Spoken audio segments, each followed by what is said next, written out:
우리가 완전히 당했습니다. 한국을 가두려던 해상 봉쇄망은 찢겨나갔고 방위비 4배 청구서는 휴지 조각이 돼버렸습니다. 미국의 최고 지도자가 백악관 책상을 내리치며 쥐길이 날뛰던 그날 미 국무부는 그야말로 끔찍한 초상집이었습니다. 저는 30년간 미국의 전략을 짜온 수석 외교관 윌리엄입니다. 우리는 한국에 숨통을 조여 며칠 안에 피눈물을 흘리며 백기를 들게 만들 작정이었습니다. 하지만 한국은 항복은커녕 우리 면상에 거대한 카운터 펀치를 날렸습니다. 미국의 감시망을 비웃듯 괴물 세빙선으로 북극 빙벽을 박살내고 200억 달러를 싸들고 간 일본 특사의 뺨을 후려치며 러시아 가스를 공짜로 싹쓸이해버렸거든요. 돈과 무기면 다 될 줄 알았던 강대국의 오만이 50년 전 동사한 한국 노동자의 낡은 병찰 한 장에 무참히 짓밟힌 겁니다. 미국과 일본의 뒤통수를 시원하게 박살내며 전 세계의 판을 뒤집어버린 대한민국의 소름 돋는 역전극. 지금 그 통쾌한 연장을 확인해 보십시오. 그 전에 잠깐 이야기를 시작하기 전에 구독과 좋아요 눌러주시면 정말 감사하겠습니다. 어디에서 듣고 계신지도 댓글에 남겨주시고 함께 해주세요. 저는 윌리엄입니다. 워싱턴 미 국무부 한복판에서 30년째 전 세계의 지정학적 체스판을 들여다보고 있는 수석 전략가죠. 그날 제 눈앞에 놓인 거대한 대형 모니터 화면은 붉은색 경고등으로 미친 듯이 깜빡이고 있었습니다. 회의실 바닥에는 방금 전 제 동료 리처드가 신경질적으로 집어 던진 1급 기밀 서류들이 눈송이처럼 어지럽게 흩어져 있었고요. 대체 한국이 언제 저런 괴물 같은 걸 만들었어? 당장 내 눈앞에서 이 미친 데이터 치우란 말이야. 리처드의 분노에 찬 고함 소리가 굳게 닫힌 방음벽을 때리고 튕겨 나왔습니다. 그의 핏발선 눈동자에는 지금껏 한 번도 본 적 없는 짙은 당혹감과 공포가 서려 있었죠.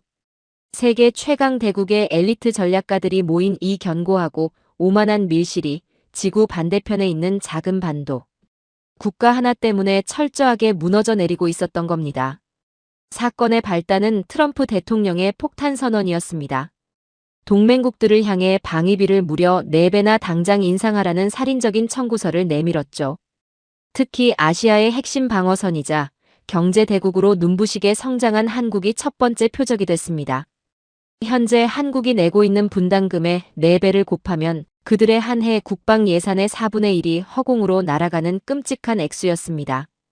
여러분, 이건 정상적인 동맹국 간의 협상이 아닙니다.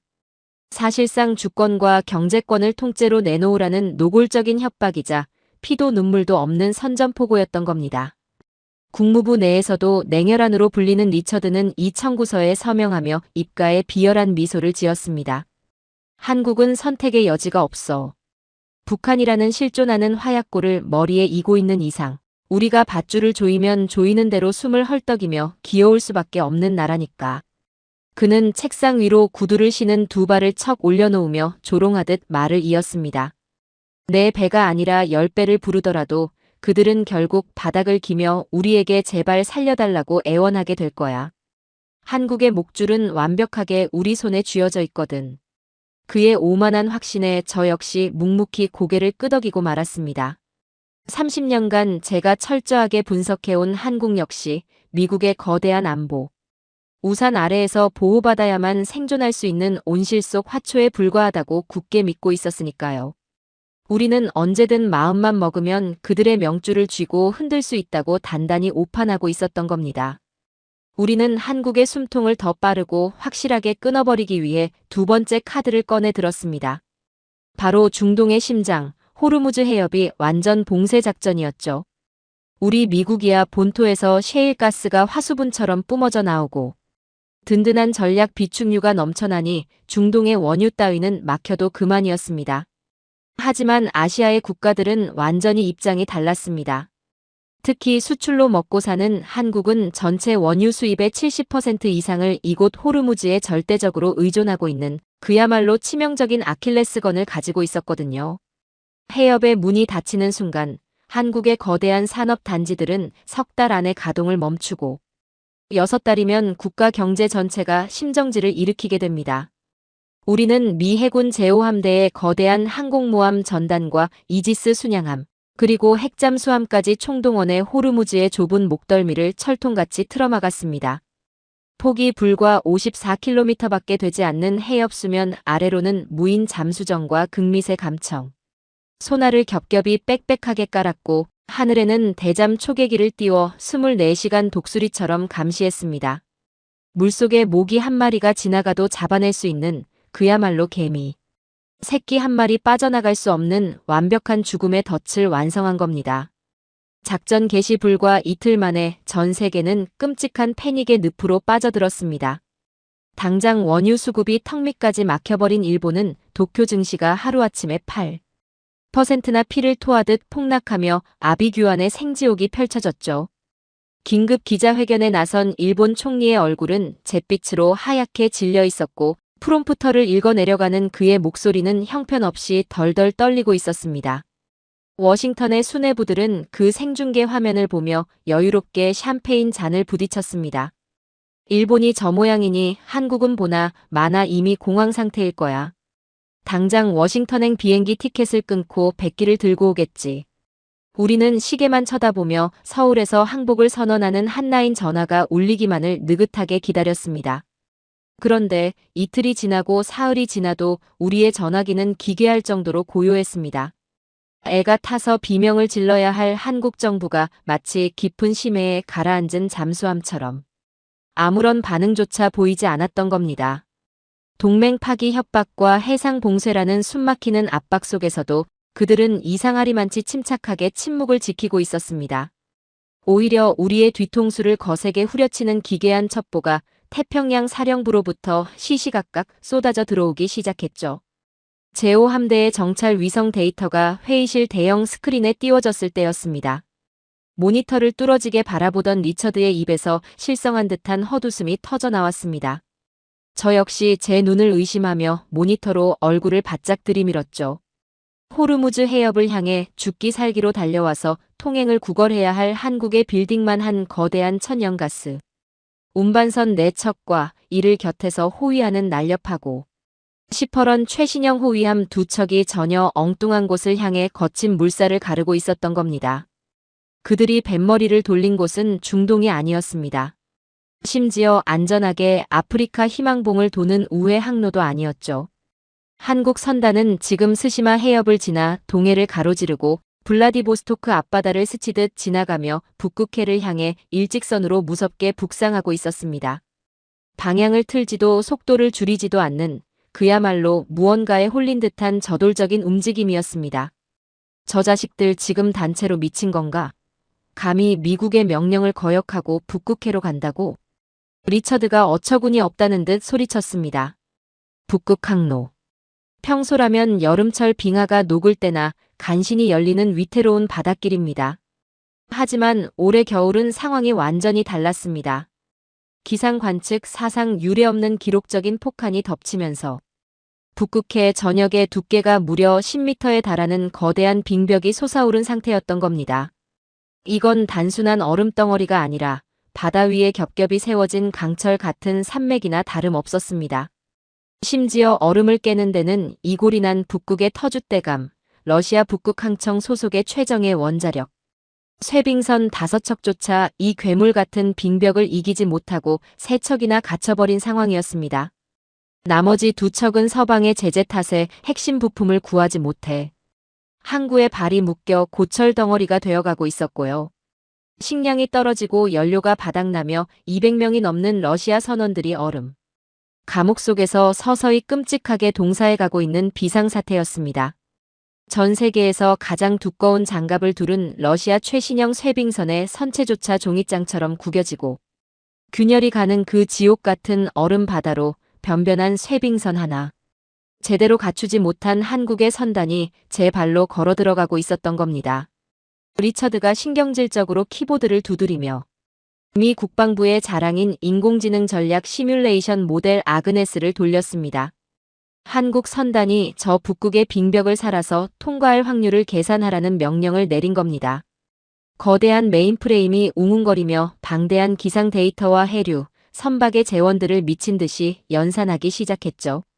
정확히 42초 후 스크린 정중앙에 붉은색 글씨로 단호한 결과값이 떴습니다. 생존 확률 0%. 절대 불가. 그 선명한 제로라는 숫자를 보며 리처드는 다시 거만하게 등받이에 몸을 기댔습니다. 내 이럴 줄 알았지. 한국 정부가 국내 여론을 달래보려고 얄팍한 쇼를 하는 거잖아. 북극 빙벽 앞에서는 장난감 수준인 배들을 끌고 어딜 가겠다는 거야? 스시마 해협만 넘어가면 저 얼음벽의 공포에 질려 꼬리를 말면서 회항할 게 뻔해. 그냥 저 얼음 바다에서 꽁꽁 얼어 죽게 내버려둬. 알아서 자멸하는 걸 구경이나 하자고. 그의 말은 너무나도 합리적이고 완벽한 분석처럼 들렸습니다. 미국의 모든 최첨단 데이터가 불가능이라고 외치고 있는데 도대체 한국이 뭘 믿고 저 죽음의 항로를 고집하겠습니까? 하지만 제 등줄기에서는 서늘한 식은땀이 한 방울씩 흘러내리기 시작했습니다. 30년간 이 냉혹한 전략의 세계에서 굴러먹으며 배운 뼈저린 직감이 온몸의 솜털을 곤두서게 만들었죠. 전장에서 가장 무서운 적은 압도적인 화력을 가진 놈이 아닙니다.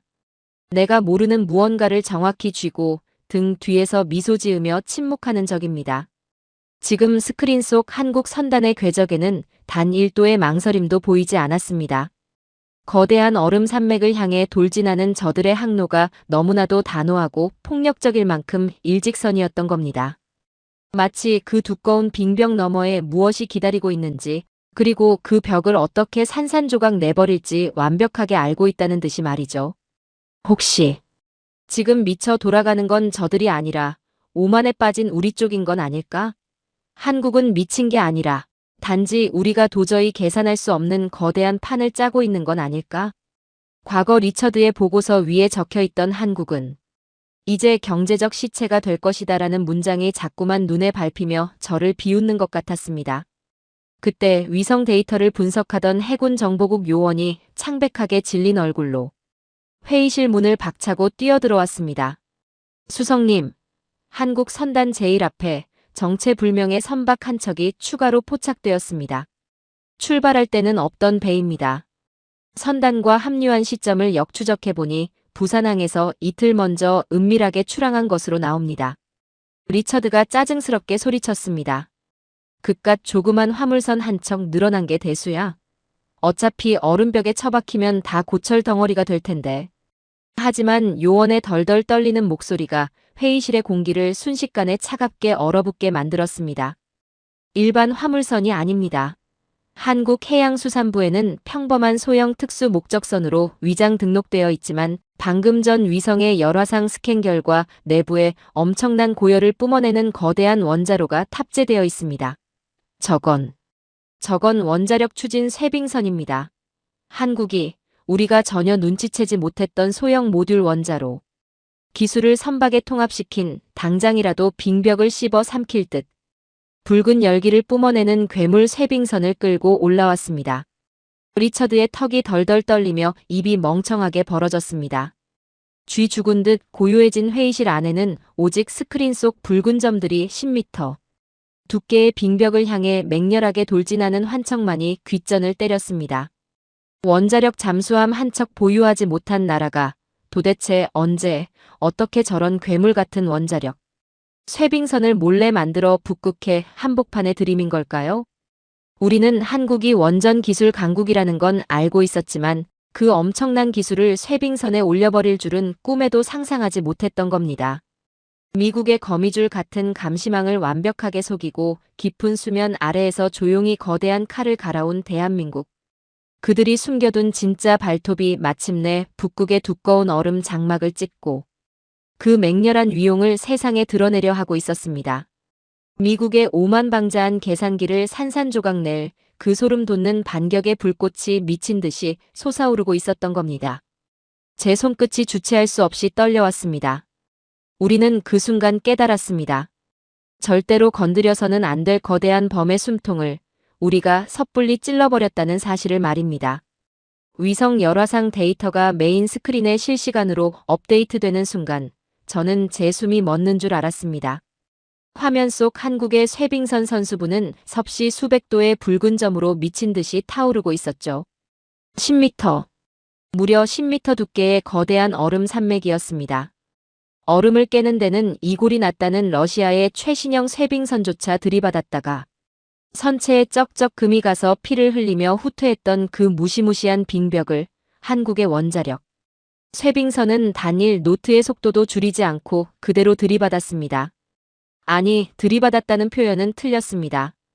그건 완벽한 관통이었습니다. 찢어발겼다고 해야 맞을 겁니다.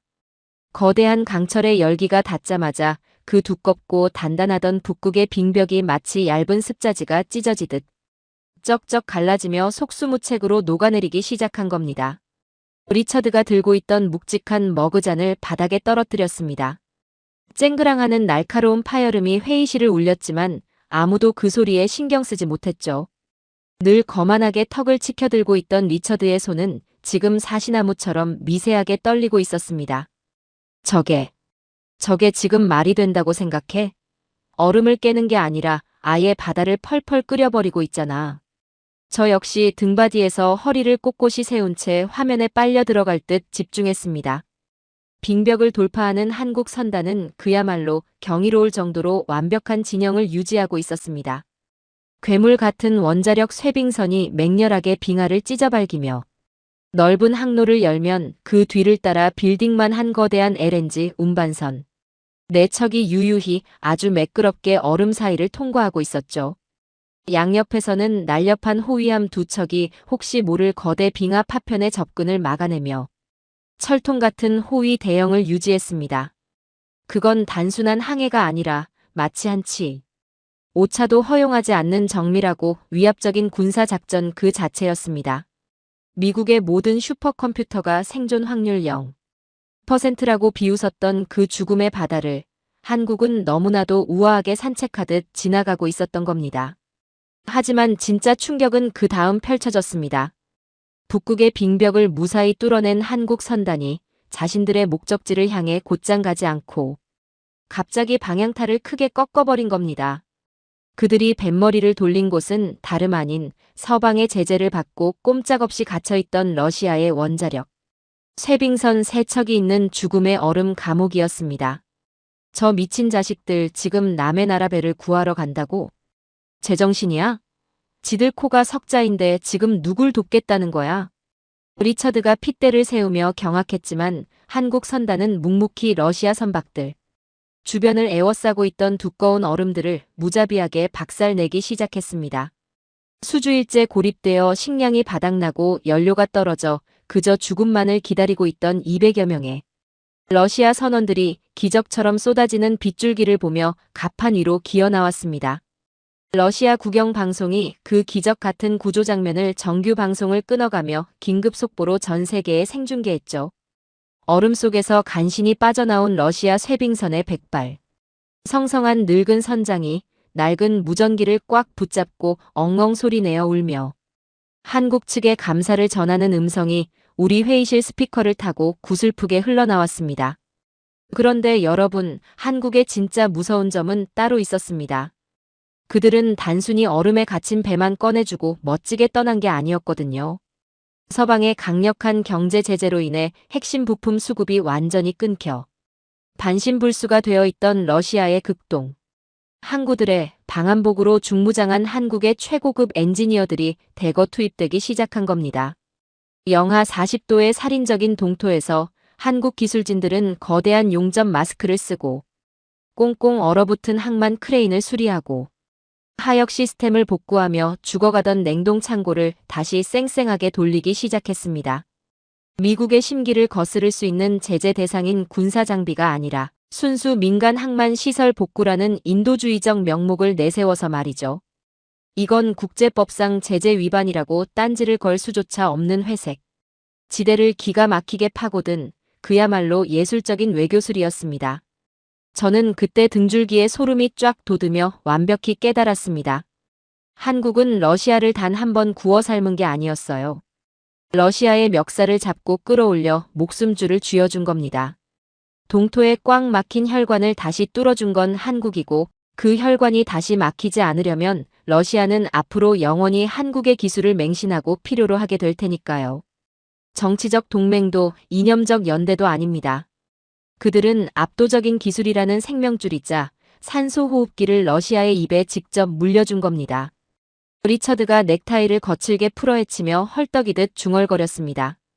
얼음을 깨는 건 물리학이야. 그런데 한국은 얼음을 깨면서 동시에 우리가 30년간 공들여 쌓아올린 외교와 제재의 철벽까지 모조리 산산조각 내버렸어. 망치 한 번 휘두르지 않고 피 한 방울 흘리지 않고 그들은 빙벽 하나를 깨서 세계의 판도를 뒤흔들어 놓고 있었던 겁니다.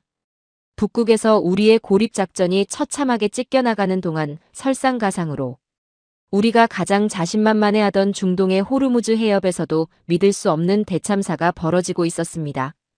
우리가 미 해군력을 총동원해 철통같이 막아놓은 봉쇄망 아래로 한국행 유조선들이 마치 투명 망토를 두른 유령처럼 해협을 호련히 빠져나가기 시작한 겁니다. 미 해군 최고의 자랑이라는 대잠. 초계기와 수직으로 꽂아내린 수중소나 시스템에 아무런 경고음도 울리지 않았는데 말이죠. 나중에 정보국이 발칵 뒤집혀서 역추적해 밝혀낸 사실이지만 한국은 스텔스 코팅이 된 최첨단 무인 잠수정들을 이미 해저에 쫙 깔아놓고 있었습니다. 그 무인 잠수정들이 바다 밑에서 유조선의 경로를 열어주고 우리 소나를 교란하는 가짜 신호를 뿜어내며 빽빽한 기뢰바 사이로 안전한 비밀 지하 통로를 안내했던 겁니다. 게다가 그 잠수정들은 단순한 착한 길잡이가 아니었습니다. 분석관의 보고서 한 줄에 국방부 전체가 경악을 금치 못했죠. 뚜껑만 열면 언제든 해수면 위로 떠있는 미 항공모함을 향해 현무형 탄도 미사일을 쏠 수 있는 소형 전략. 핵잠수함이나 다름없는 끔찍한 공격 플랫폼이었던 겁니다. 호르무즈를 봉쇄하며 우리가 무소불위의 사냥꾼이라고 착각했는데 사실은 한국이 파놓은 거대한 덫 한가운데 갇혀서 배 밑을 내어주고 있던 멍청한 먹잇감이었다는 사실을 깨달은 순간이었습니다. 하지만 진짜 생지옥은 그 다음날 새벽에 열렸습니다. 호르무즈 해협 안쪽에 묶여있던 수십 척의 유조선들. 상공으로 정체불명의 드론 편대가 새까맣게 날아든 겁니다. 누가 날렸는지는 끝내 밝혀지지 않았지만 그 악마 같은 드론들은 해협 중앙부에 치명적인 화학탄을 무자비하게 투하했습니다. 네, 사람의 신경을 마비시키는 치명적인 독가스였습니다. 가장 먼저 타격을 입은 건 바람의 방향 탓에 독가스 구름을 정면으로 뒤집어 쓴 일본의 유조선 3척이었습니다. 짙은 황갈색의 맹독성 가스가 갑판을 덮치자 일본 선원들이 눈을 부여잡고 피를 토하며 쓰러지기 시작했습니다. 공포에 질린 사람들은 구명조끼조차 제대로 챙기지 못한 채 살기 위해 새까만 밤바다로 미친 듯이 뛰어내렸습니다. 철제 선체는 스며드는 독가스 앞에서 아무런 의미가 없는 거대한 관짝이나 다름없었으니까요. 미 제5함대 사령부로 긴급 구조 요청이 비명처럼 빗발쳤습니다. 하지만 우리 미군 함정들은 그 죽음의 오염구역에 함부로 뱃머리를 들이밀 수조차 없었습니다. 완벽한 화학 방호 장비를 갖추고 현장에 도달하려면 아무리 빨라도 최소 6시간이 필요했고 그 사이 독가스는 해류를 타고 미친 듯이 퍼져나가고 있었죠. 리처드는 모니터를 노려보며 주먹에서 피가 나도록 책상을 내리쳤습니다. 당장 구조 헬기라도 띄워. 위험을 무릅쓰고 외곽에서라도 사람들을 건져내란 말이야. 하지만 독가스의 확산 속도가 우리의 예측을 비웃듯 너무 빨라 헬기조차 접근할 엄두를 내지 못했습니다. 바다에 빠진 230여 명의 일본 선원들이 독가스가 깔린 수면 위에서 서서히 살같이 타들어가는 끔찍한 고통 속에 비명만 지르고 있었죠. 우리는 그저 위성 화면을 보며 발만 동동 굴러야 하는 세계 최강 대국이라는 타이틀이 무색해지는 무능력한 구경꾼으로 전락하고 말았습니다. 바로 그때였습니다. 칠흑 같은 위성 화면 위로 작고 푸른 점들이 별빛처럼 찍히기 시작했습니다. 하나둘이 아니었습니다. 봉쇄망 바깥쪽에서 대기하고 있던 한국 호위함 방향에서 수백, 수천 개의 비행체들이 거대한 떼를 지어 떠오른 겁니다. 공격용 드론인가? 한국이 미쳐서 화학전 부대를 타격하려는 건가? 하지만 그 드론들의 비행 패턴은 우리의 얄팍한 상식을 완전히 벗어나 있었습니다. 수천 대의 드론은 적을 향해 맹렬히 돌진하는 대신 독가스 오염 구역 상공으로 넓게, 아주 넓게 흩어졌습니다. 마치 캄캄한 밤하늘에 촘촘히 흩뿌려진 눈부신 은하수처럼요. 드론들이 오염 구역 상공에 도달하는 순간 기체의 하복부에서 미세한 안개가 단비처럼 쏟아져 내리기 시작했습니다. 화학 중화제였습니다. 독가스 분자를 완벽하게 분해해버리는 특수 정화 용액을 수천 대의 한국 드론이 일제히 초미세 입자로 살포하고 있었던 겁니다.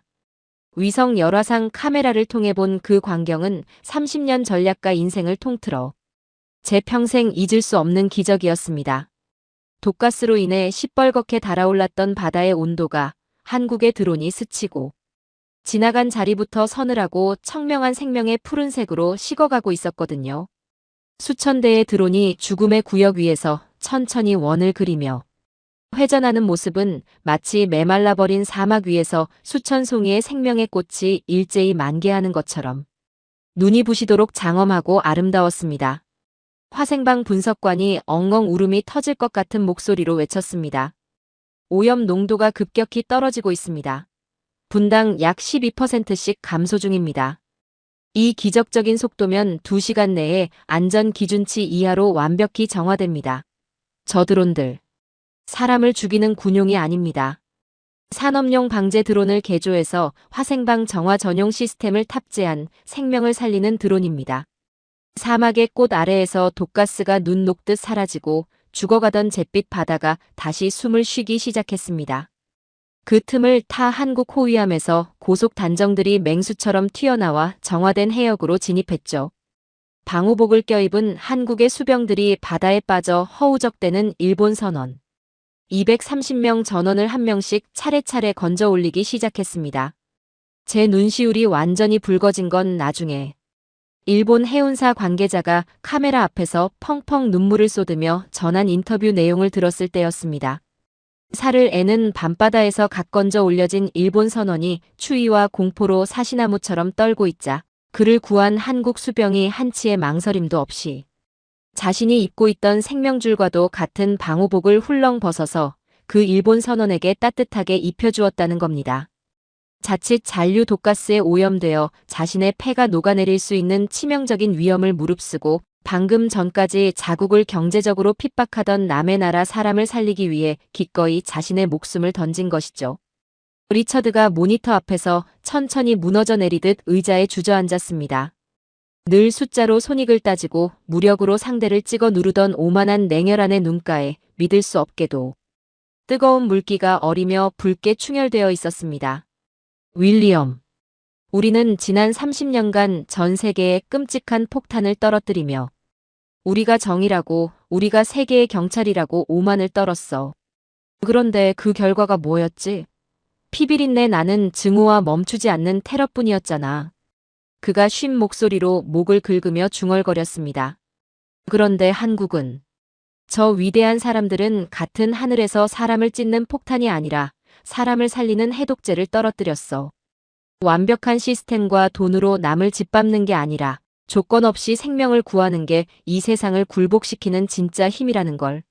나는 오늘 저 작은 나라한테 뼈저리게 아주 처절하게 배웠어. 그의 말이 맞았습니다. 수천 대의 드론, 스텔스 무인 잠수정, 괴물 같은 원자력 쇄빙선이라는 압도적인 기술력도 소름 끼치도록 무서웠지만 우리가 진짜 두려워해야 할 건 따로 있었습니다. 그 엄청난 기술을 누군가를 파괴하는 데 쓰지 않고 오직 생명을 살리는 데 아낌없이 쏟아붓는 한국인들의 그 미련할 정도로 따뜻하고 강인한 심성이었습니다. 돈과 권력으로 억지로 묶어놓은 동맹은 이익이 사라지면 언제든 끊어질 수 있지만 생명을 빚진 자들의 뜨거운 연대는 그 어떤 미사일로도 절대 뚫을 수 없다는 명백한 진리. 한국은 총 한 방 쏘지 않고 전쟁의 한가운데로 맨몸으로 걸어들어가 전 세계의 오만한 마음을 완전히 무장해제시켜버리고 있었던 겁니다. 리처드의 눈물 섞인 탄식에도 불구하고 워싱턴의 수뇌부들은 여전히 상황 파악을 하지 못하고 오만의 늪에 빠져 있었습니다. 백악관 집무실에서 분노로 얼굴이 불그락푸르락해진 트럼프 대통령이 책상을 내리치며 최후 통첩을 날렸거든요. 무인 잠수정이고 드론이고 다 쓸어버려. 당장 제7함대를 올려보내서 북극해를 건너고 있는 저 건방진 한국 선단놈들을 물리적으로 납포하란 말이야. 국제법? 그딴 건 나중에 따지고 일단 배부터 세워. 그건 명백한 외교적 자살 행위이자 선을 3개 넘는 미친 짓이었습니다. 공해상에서 동맹국의 상선을 군함으로 들이받아 강제로 억류하겠다니요. 하지만 통제력을 잃고 폭주하는 수뇌부의 명령을 거역할 수는 없었습니다. 즉각 미 해군 제7함대 소속의 거대한 이지스 구축함. 두 척이 뱃머리를 돌려 한국 선단의 예상 항로를 향해 전속력으로 북극해의 거친 파도를 가르기 시작했습니다. 레이더망의 두 함대가 마주치기까지 남은 시간은 불과 8시간. 회의실 안은 피 말리는 초조함으로 숨소리조차 들리지 않았습니다.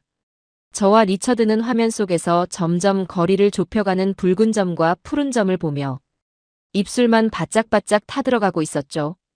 자칫하면 동맹국끼리 빙벽 한가운데서 한 포를 겨누고 피를 흘리는 역사상 유례없는 끔찍한 비극이 벌어질 판이었으니까요. 그런데 양측 함대의 거리가 아슬아슬하게 좁혀지던 바로 그때였습니다. 북극해 상공의 방공식별구역 전체를 뒤흔드는 엄청난 출력의 전파가 터져나왔습니다. 암호화조차 하지 않은 누구나 들으라고 작정하고 쏘아 올린 평문 라디오 방송이 미 해군 구축함의 통신망을 때렸습니다. 여기는 러시아 연방군. 똑똑히 들어라. 현재 시각부로 한국 선단에 대한 일체의 적대 행위는 우리 러시아 연방 영토에 대한 직접적 무력 침공으로 간주한다. 그 서늘한 음성이 끝나기가 무섭게 회의실 스크린에 미친 듯이 사이렌이 울리기 시작했습니다. 무르만스크 인근에 배치되어 있던 러시아의 최신형 S-500 대공 미사일 시스템이 전격적으로 발사 준비 태세로 전환된 겁니다. 탄도 미사일까지 요격해버린다는 그 무시무시한 전략. 무기의 레이더가 정확히 우리 미 해군 이지스 구축함들을 정조준하고 있다는 전자전 데이터가 실시간으로 쏟아져 들어왔습니다. 회의실은 그야말로 얼음물을 뒤집어 쓴 듯 차갑게 얼어붙었습니다. 리처드가 자리에서 벌떡 일어났습니다. 이게 도대체 무슨 상황이야? 러시아가 왜 한국 배를 자국 영토랑 똑같이 취급한다는 거야? 쟤들 군사동맹도 아니잖아. 누구도 대답하지 못했습니다. 상식적으로 도저히 설명이 안 되는 미친 전개였으니까요. 한국이 쇠빙선으로 얼음 좀 깨주고 항구 좀 고쳐줬다고 해서 러시아가 미국과의 제3차 세계대전까지 감수하며 미사일 발사 버튼에 손을 얹는다. 전략 시뮬레이션 수만 번을 돌려도 절대 나올 수 없는 그야말로 기상천외한 변수였습니다. 우리가 그 충격에서 헤어나오기도 전에 지구 반대편 중동 호르무즈 해협에서도 우리를 기절초풍하게 만드는 소식이 날아들었습니다. 우리의 최대 적대국이자 방금 전 독가스 테러의 배후로 의심받던 이란이었습니다. 이란 혁명수비대 해군 사령관이 전 부대에 긴급 명령을 하달했는데 그 내용이 국방부 전체를 경악하게 만들었죠. 한국 함대 및 한국 국적 선박에 대한 일체의 사격을 즉시 중지하라. 피하 식별 불문, 절대 사격 금지. 한국 배에 총을 겨누는 자는 즉결 처분하겠다. 전 세계 외교가가 발칵 뒤집혔습니다. 미국을 향해서는 매일같이 피해 보복을 부르짖던 이란의 강경파 군부가 호르무즈 한복판에서 특정 국가의 함대에게 절대적인 안전을 보장한 겁니다. 역사상 전례가 없는 기적이었습니다. 도대체 어떻게 이런 일이 가능했을까요? 첩보망을 총동원해 알아낸 진실은 우리의 가슴을 무겁게 짓눌렀습니다. 수십 년간 미국이 이란의 목줄을 조이고 경제 제재를 퍼부을 때 한국은 비공식 경로를 통해 이란의 희귀병 약품과 의료 물자를 묵묵히 지원해왔던 겁니다. 심지어 이란 혁명수비대 고위 장교의 어린 아들이 한국 병원에서 극적으로 목숨을 건진 일도 있었다고 하더군요. 혁명수비대 원로 지휘관이 부하들을 모아놓고 호통을 쳤다고 합니다. 미국은 우리를 굶기고 폭격했지만 한국은 우리를 때린 적이 없다. 오히려 우리 아이들이 숨을 헐떡일 때 약을 쥐어주고 살려낸 은인이다. 은인의 등 뒤에 총을 쏘는 비겁한 자는 알라의 이름으로 내가 직접 목을 치겠다. 미국이 수십 년간 수조 달러의 국방비와 첨단 폭탄을 쏟아붓고도 얻지 못한 중동의 평화를 한국은 조용히 건넨 청진기와 약상자 하나로 그 무시무시한 혁명수비대에 무릎을 꿇리고 무장해제 시켜버린 겁니다. 러시아는 핵미사일을 들어 한국의 방패가 되어주고 이란은 총구를 거두어 한국의 바닷길을 열어주는 이 기가 막힌 상황. 리처드와 저는 멍하니 서로의 얼굴만 바라봤습니다. 미국이 자랑하던 거대한 동맹과 제재의 그물망이 한국이 뿌려둔 사람을 향한 진심이라는 보이지 않는 그물 앞에서 갈기갈기 찢겨나가고 있었던 겁니다. 하지만 진짜 눈물겨운 전율은 따로 준비되어 있었습니다. 그날 저녁 모스크바에서 긴급 기자회견이 열렸습니다. 전 세계 주요 언론이 일제히 생중계를 시작했고 저와 리처드 역시 회의실 스크린을 통해 러시아 부총리의 입만 뚫어져라 쳐다보고 있었죠. 러시아 부총리는 묵직한 표정으로 연단에 섰습니다. 그리고 양복 안주머니에서 아주 조심스럽게 누렇게 빛바랜 낡은 서류 복사본 한 뭉치를 꺼내 펼쳤습니다. 카메라가 그 서류를 클로즈업하는 순간 저는 제 두 눈을 의심했습니다. 서류에 빼곡하게 적힌 글씨는 러시아어가 아니었습니다. 한글이었습니다. 1976년 우리 소련 극동 지역에 유례없는 대기근이 닥쳤던 해를 기억하십니까? 부총리의 묵직한 목소리가 정적을 깼습니다. 냉전의 한복판이었던 그때 시베리아 곡창지대의 밀수확이 최악을 기록하며 극동 도시들에서 배급이 끊기고 사람들이 굶어 죽어나갔습니다.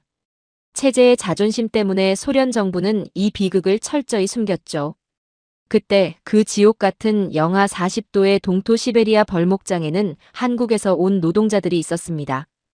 가난했던 조국을 위해, 고향에 있는 가족들을 위해 피땀 흘려 외화를 벌러갔던 파독 광부, 간호사 세대들의 연장선에 있던 분들이었죠. 그들이 굶어 죽어가는 러시아 현지 주민들의 참상을 보고 한 일이 그 누런 서류에 고스란히 적혀 있었습니다. 여기 시베리아에 파견된 한국 노동자 3,200명이 본국에 눈물로 쓴 편지를 보냈습니다. 고향에 있는 부모 식구들 밥상에 올라갈 돈이지만 이번 달 송금액을 조금씩 떼어달라고요. 그 피 같은 돈을 모아 쌀을 사서 지금 우리 눈앞에서 굶어 죽어가는 불쌍한 소련 이웃들에게 나눠달라고 애원했습니다. 그리고 한국 정부는 비공식 경로를 통해 갓 개발해낸 통일벼 10만 톤을 시베리아로 보냈습니다. 자신들도 하루 세끼 챙겨 먹기 벅차던 그 지독하게 가난했던 시절. 한국인들은 더 굶주리는 남의 나라 이웃을 위해 기꺼이 자기 밥그릇을 박박 긁어내어 준 겁니다. 그 누런 대장에는 쌀값을 보탠 3,200명. 한국 노동자들의 이름과 그들이 기부한 몇 푼 안 되는 금액의 숫자들이 핏자국처럼 선명하게 적혀 있었습니다.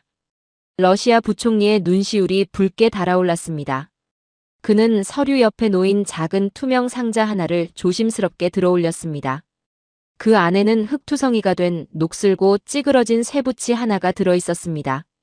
그리고 이것은 며칠 전 우리 러시아 항구를 수리하던 한국 해군이 현지에서 발굴해낸 유품입니다. 1976년 자신의 밥을 덜어 우리 조부모들을 먹이고 정작 본인은 시베리아의 모진 추위를 견디지 못해 꽁꽁 얼어 돌아가신 박종수라는 한국 노동자분의 명찰입니다. 통역기를 통해 전해지는 그 이름 세 글자에 제 심장이 쿵 하고 바닥으로 떨어지는 것 같았습니다. 부총리가 카메라를 똑바로 응시하며 흔들리는 목소리로 외쳤습니다. 가난했던 당신들의 선대들은 대가를 요구하지 않았습니다. 이름조차 남기려 하지 않았습니다. 하지만 우리 러시아는 똑똑히 기억합니다. 50년 전 우리가 가장 춥고 배고플 때 기꺼이 살을 베어주었던 그들의 은혜를 말입니다. 이 녹슨 명찰 한 장의 무게는 그 어떤 강대국의 미사일보다, 그 어떤 억만장자의 수표보다 무겁습니다. 저는 그 순간 뒷머리를 세게 얻어맞은 듯 의자에 털썩 주저앉았습니다. 이건 흔해 빠진 외교전이 아니었습니다. 러시아는 지금 미국과 체스를 두는 게 아니라 50년 동안 이자가 두둑하게 붙은 피눈물. 나는 빚을 갚고 있었던 겁니다. 가난한 나라의 헐벗은 노동자들이 영하 40도의 칼바람 속에서 꽁꽁 언 손으로 건넸던 그 따뜻한 쌀 한 줌. 그 온기가 50년의 세월을 건너 지금 대한민국의 앞길을 가로막는 빙벽을 녹이고 미국의 이지스함을 막아서는 거대한 S-500 미사일이 되어 돌아온 것이었죠. 리처드가 양손으로 얼굴을 감싸 쥐었습니다. 그의 어깨가 미세하게 들썩이고 있었습니다. 우리가 어떻게 저런 나라를 이겨. 우리는 숫자와 이익만 계산했는데 저들은 50년 전부터 사람의 마음에 씨앗을 뿌리고 있었잖아. 워싱턴의 차가운 회의실 안에는 무거운 침묵만이 내려앉았습니다. 미 국방부는 결국 북극해를 향해 전속력으로 달려가던 구축함 두 척의 긴급 회항 명령을 내릴 수밖에 없었습니다. 돈과 폭탄으로 전 세계를 굴복시킬 수 있다고 믿었던 미국의 오만은 50년 전 동토에서 얼어 죽은 이름 모를 한국 노동자의 녹슨 명찰 한 장 앞에서 완벽하게 그리고 처절하게 무릎을 꿇고 말았던 겁니다. 미국의 이지스함이 쫓기듯 뱃머리를 돌리고 우리의 오만이 산산조각 난 지 며칠 지나지 않았을 때였습니다. 이번에는 호르무즈 해협 봉쇄로 우리보다 더 끔찍한 에너지 위기에 목이 졸려가던 일본이 다급하게 움직이기 시작했죠. 당장 공장이 멈추고 나라 전체가 암흑천지가 될 판이니 일본 총리는 부랴부랴 특사를 모스크바로 보냈습니다. 어떻게든 러시아 극동 지역의 천연가스를 얻어내기 위해서였죠. 일본 특사단이 크렘린궁에 들어설 때 그들의 서류 가방 안에는 무려 200억 달러, 우리 돈으로 수십조 원에 달하는 어마어마한 장기 차관 제안서가 빳빳하게 들어있었습니다. 일본이 전 세계를 상대로 가장 잘 써먹는 그리고 가장 자신 있어 하는 방식이 바로 그거였으니까요. 천문학적인 돈다발로 굳게 닫힌 문을 억지로 열어젖히는 것 말입니다. 특사단이 거만한 미소를 지으며 러시아 대통령 앞에서 200억 달러짜리 수표의 영개수를 자랑스레 읊어대고 있을 때였습니다. 가만히 듣고 있던 러시아 대통령이 테이블 위로 작은 비닐봉지 하나를 툭 던지듯 올려놓았습니다. 그 안에는 방금 전 세계를 울렸던 바로 그 흑투성이의 녹슨 금속 명찰이 들어있었죠. 대통령이 일본 특사단을 향해 서늘하게 말했습니다. 이 명찰의 주인은 50년 전 우리가 가장 배고플 때 자기 목숨보다 비싼 밥을 우리에게 내어주고 얼어 죽은 한국의 노동자요. 당신들은 지금 200억 달러라는 거금을 내밀었지만 참으로 미안하게도 우리 러시아 사람들에게는 이 보잘것없는 명찰 한 장의 무게가 당신들의 그 알량한 수표 쪼가리보다 훨씬 무겁소. 일본 특사단은 회의가 시작된 지 불과 30분 만에 얼굴이 불그락푸르락해진 채 크렘린궁에서 쫓겨나듯 걸어 나와야만 했습니다. 나중에 도쿄 외무성의 한 고위 직원이 익명으로 언론에 털어놓은 심경은 이랬습니다. 수치스러웠다. 세상 모든 것이 돈이면 다 될 줄 알았던 우리 자신이 너무나도 끔찍하게 수치스러웠다고요. 50년 전 가난한 한국 노동자가 언손으로 건넨 쌀 한 줌이 수십 년의 세월을 뛰어넘어 일본의 200억 달러짜리 돈다발을 한낱 휴지 조각으로 만들어버린 통쾌한 순간이었습니다. 하지만 워싱턴의 늙은 고집불통들은 여전히 현실을 직시하지 못하고 있었습니다. 트럼프 대통령은 기어이 한국을 향해 방위비내 배인상이라는 깡패 같은 청구서를 공식적으로 들이밀고야 말았죠. 전 세계 언론이 이 소식을 대서특필하며 동맹국들의 불안감을 부추기고 있을 때 정작 이 청구서에 대한 시원한 대답은 서울이 아닌 엉뚱하게도 모스크바에서 터져나왔습니다. 방위비 청구서가 공개된 지 정확히 36시간 뒤 러시아 에너지부 장관이 블라디보스토크에서 한국의 통상교섭 본부장과 나란히 서서 전 세계를 향해 이렇게 발표했습니다. 우리 러시아 연방은 대한민국의 헌신적인 인류애에 보답하고자 극동지역 사할린 가스전에서 생산되는 천연가스를 향후 40년간 대한민국의 무상으로 공급하는 협정에 서명했습니다. 회의실에서 그 속보를 지켜보던 리처드는 들고 있던 커피를 바지에 통째로 쏟고 말았습니다. 뜨거운 커피가 허벅지를 적시는데도 그는 댓글 생각조차 하지 못한 채 모니터만 잡아먹을 듯 쳐다보며 비명을 질렀죠. 무상이라고? 40년치 가스를 몽땅 다 공짜로 준다고? 이건 경제학적으로 아예 성립이 안 되는 미친 짓이잖아. 그의 말이 맞습니다. 40년치 천연가스면 수백, 수천억 달러를 훌쩍 뛰어넘는 천문학적인 가치입니다. 트럼프가 협박용으로 들이민 방위비 4배. 인상분 따위는 소수점 이하의 푼돈으로 만들어버리는 어마어마한 선물이었죠. 미 국무부가 한국의 숨통을 쥐어짜 10억 달러를 뜯어내려 혈안이 되어 있을 때 한국은 가만히 앉아서 그 수백 배에 달하는 에너지를 거저 얻어낸 겁니다. 트럼프의 오만한 청구서는 단 하루 만에 전 세계의 비웃음거리로 전락해버렸습니다. 도대체 러시아는 왜 이런 미치는 장사를 한 걸까요? 이유는 아주 명확했습니다. 서방의 제재로 팔로가 막혀 썩어가던 러시아의 극동 경제를 한국이 K 스마트팜 기술을 통째로 넘겨주며 기적처럼 살려냈기 때문입니다. 한국의 농업 기술진들은 영하 40도의 시베리아 동토에 거대한 실내 수직 농장을 세웠습니다. 얼어붙은 땅에서 빨간 딸기가 열리고 싱싱한 토마토와 상추가 자라나기 시작했죠.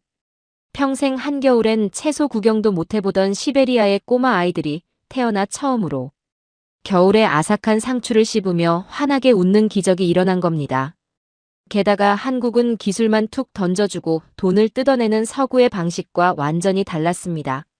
러시아 현지 농부들을 정성껏 교육해 3년 안에 완벽히 자립할 수 있도록 스스로 일어서는 법을 가르쳐 주었죠. 고기를 잡아주고 평생 노예로 부리는 것이 아니라 스스로 낚시하는 법을 알려준 겁니다. 리처드가 텅 빈 눈으로 덜덜 떨리는 손을 쥐며 중얼거렸습니다. 윌리엄. 우리는 무기를 팔면 부품과 정비를 미끼로 그 나라를 평생 우리 발밑에 종속시키려 했어. 그런데 한국은 정반대야. 상대를 자립시켜주고 상대를 강하게 만들어주고 있어. 약하게 만들면 적이 되지만 강하게 만들어주면 평생의 아군이 된다는 걸 저들은 알고 있었던 거야. 러시아의 보호는 여기서 끝이 아니었습니다.